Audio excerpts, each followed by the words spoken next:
有一種旅程唔係為咗去某個地方，而係為咗去感受。今次選擇咗三井海洋郵輪富士號，終於感受到原來旅行係可以有另外一種方式，另外一種體驗。鍾情日本嘅我，今次最特別嘅係可以體驗喺名古屋上船，去到碼頭拎咗籌之後，就耐心咁等職員叫籌號去辦理登船手續。check in 完之後就可以跟住指示上船啦。由於今次我提早寄存咗行李，所以第一時間上到房，我嘅行李已經見到喺房門口啦。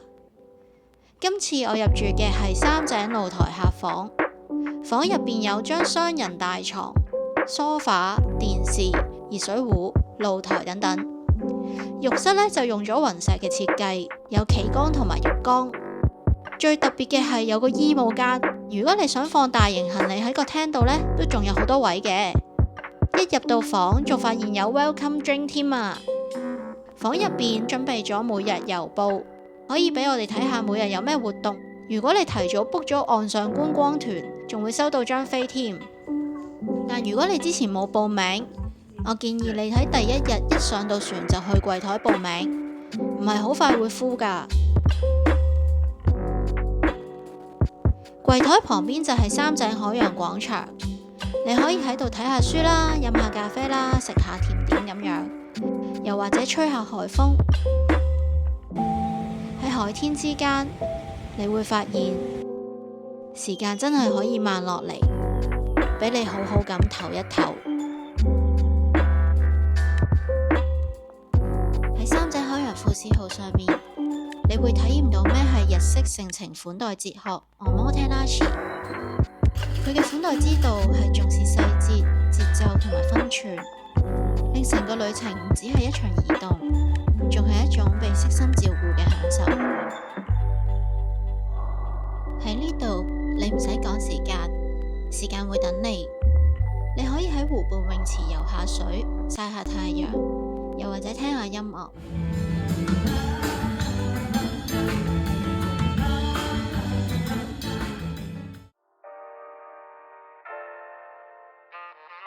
喺船上面嘅第一餐，我揀咗去富士餐廳。呢度嘅 menu 每晚都唔同，今晚係日式西餐，每一道菜式都非常之精緻。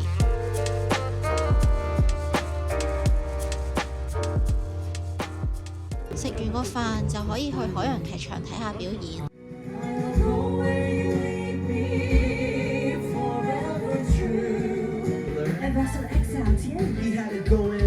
之後仲可以去海洋俱樂部同埋酒吧飲翻杯，聽下歌，跳下舞，大家一齊玩下。喺呢個時刻，你會覺得語言已經唔係一種障礙啦。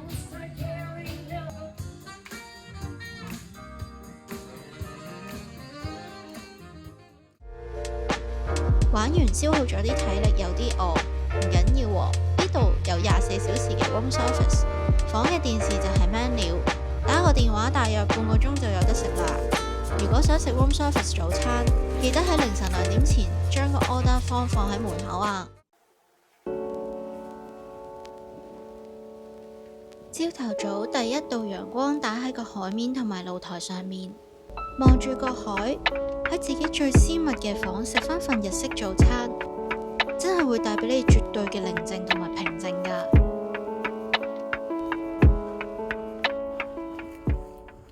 今日係第一個岸上觀光團出發嘅日子，目的地係高知。船公司好好啊，上岸嘅時候為我哋準備咗啲水同埋糖。旅遊巴嘅位置都非常之近，如果你係揀咗自由行嘅話呢，碼頭呢就仲有旅遊服務處。高知縣呢設咗啲識講英文嘅職員幫助遊客，非常之貼心。而報咗岸上觀光團嘅我呢，就跟隨指示上旅遊巴，正式出發啦。今次嘅行程包括參觀被評為日本海岸8選嘅貴賓、日本最高嘅銅像版本龍馬像同埋高知城。我仲去埋貴賓公園龍王峽懸崖上面嘅海津見神社許願，求返支簽添。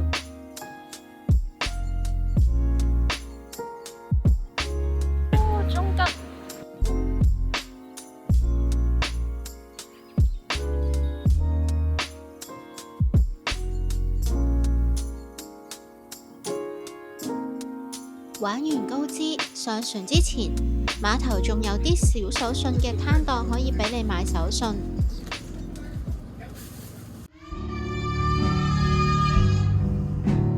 而最特別嘅係，原來每去完一個縣市，當地人係會送船㗎。而呢一晚，高知縣嘅大人同小朋友都去到碼頭同我哋揮手道別，一句下次見，麥得呢，變得分外感動。唔知幾時真係可以再見呢？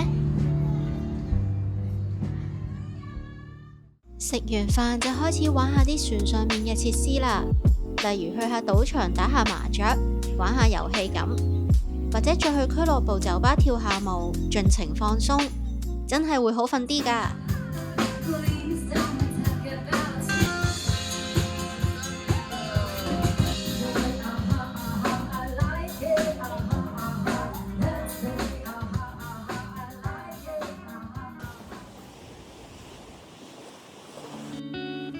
喺三井海洋富士號上面有2間餐廳有早餐提供，今次就試咗喺富士餐廳食佢嘅日式早餐。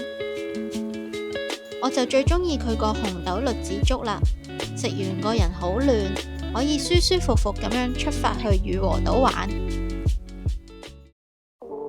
今次上岸有個新體驗，就係坐接駁船，沿途吹住海風，睇住慢慢靠近羽和島嘅風景，真係好寫意㗎。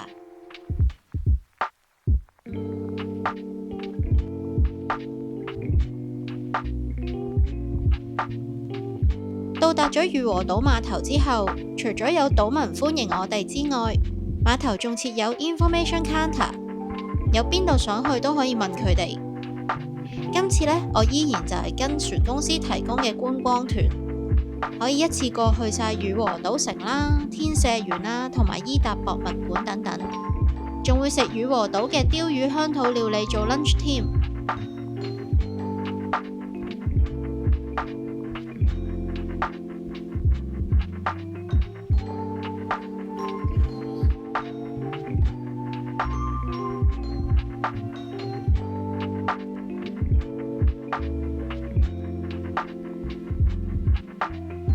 仲有啊，估唔到我可以喺度體驗到日本嘅飲食文化。坐我隔離嘅日本團友見我哋好似唔係好知點樣食嘅時候，仲好主動咁教我哋添。呢個放入去係咪？佢哋話葉都放埋。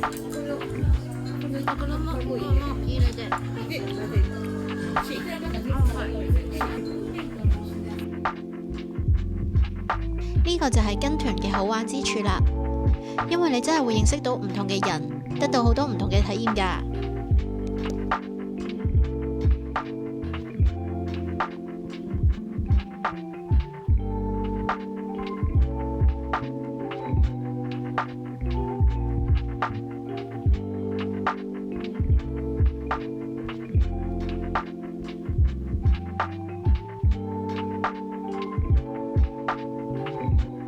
坐郵輪其中一個好處，就係當你攰攰地嘅時候，隨時隨地都可以返去房度休息。富士號呢有24小時嘅 room service 嘅，我當然要一路休息一路食下佢出名嘅炸魚薯條同埋 stream cocktail 啦。就喺呢個時候，居然俾我喺露台望出去見到羽和島嘅歡送船隊啊！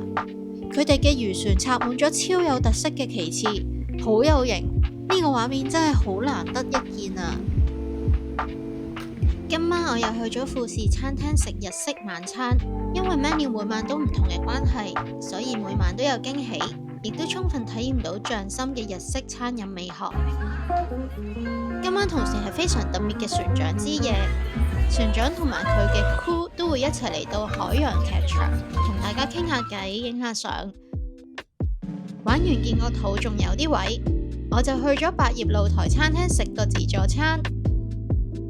今晚因為係船長之夜，菜式仲特別豐富添㗎。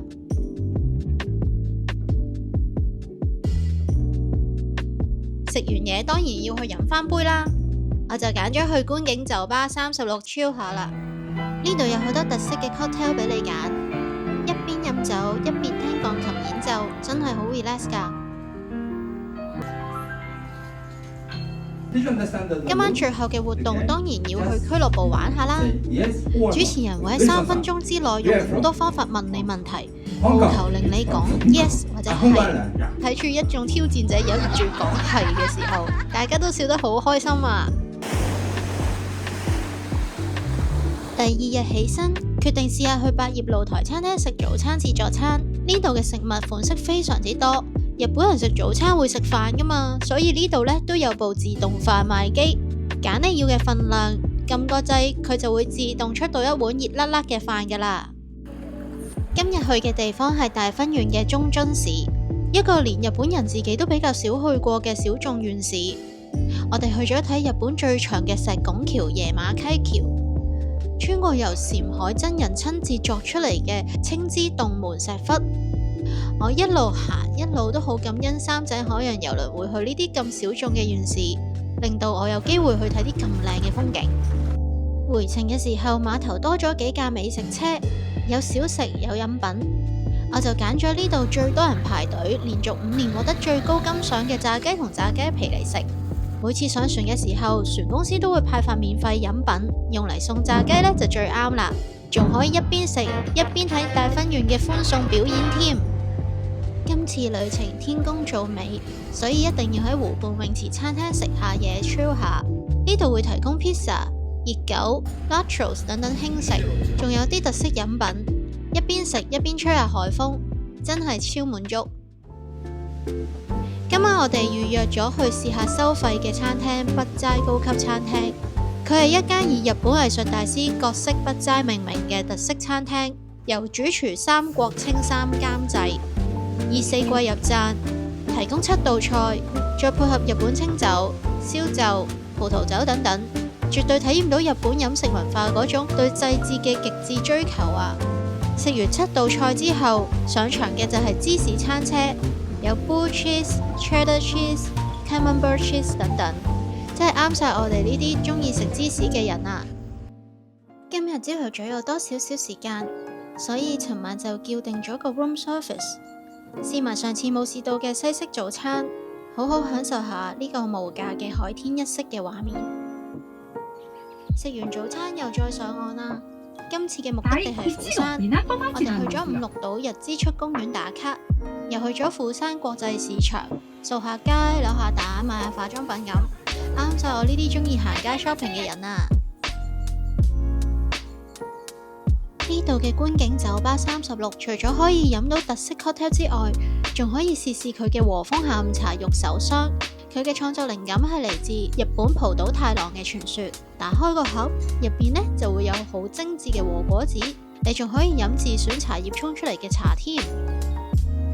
除咗觀景酒吧36之外，你都可以揀喺百葉露台餐廳 outdoor 嘅位置飲翻杯啤酒，食下甜品，都好舒服寫意㗎。而呢度嘅夜晚就會不定期咁提供收費嘅 sushi menu， 如果你想食就記得早啲預約啦。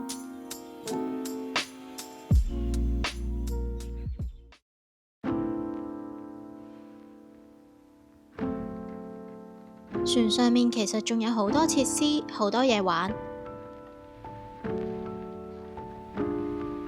例如有得打 golf、打乒乓波、夾板遊戲。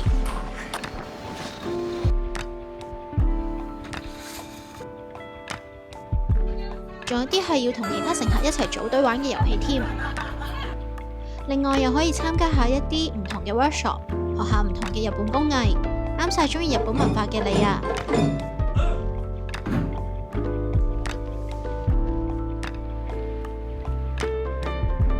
而想 relax 下又可以去做個 spa， 做個 facial， 按下摩。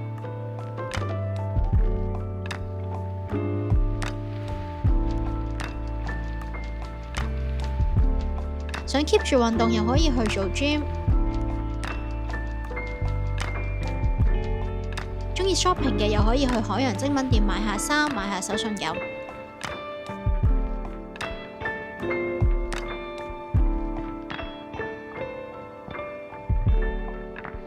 呢度仲有 laundry 俾大家洗3燙衫添㗎。講咗咁耐，不如依家帶大家去睇下唔同嘅房型，計劃定嚟緊住邊種房啊！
如果你都想上三井海洋郵輪，就即刻向美麗華旅運查詢一下啦。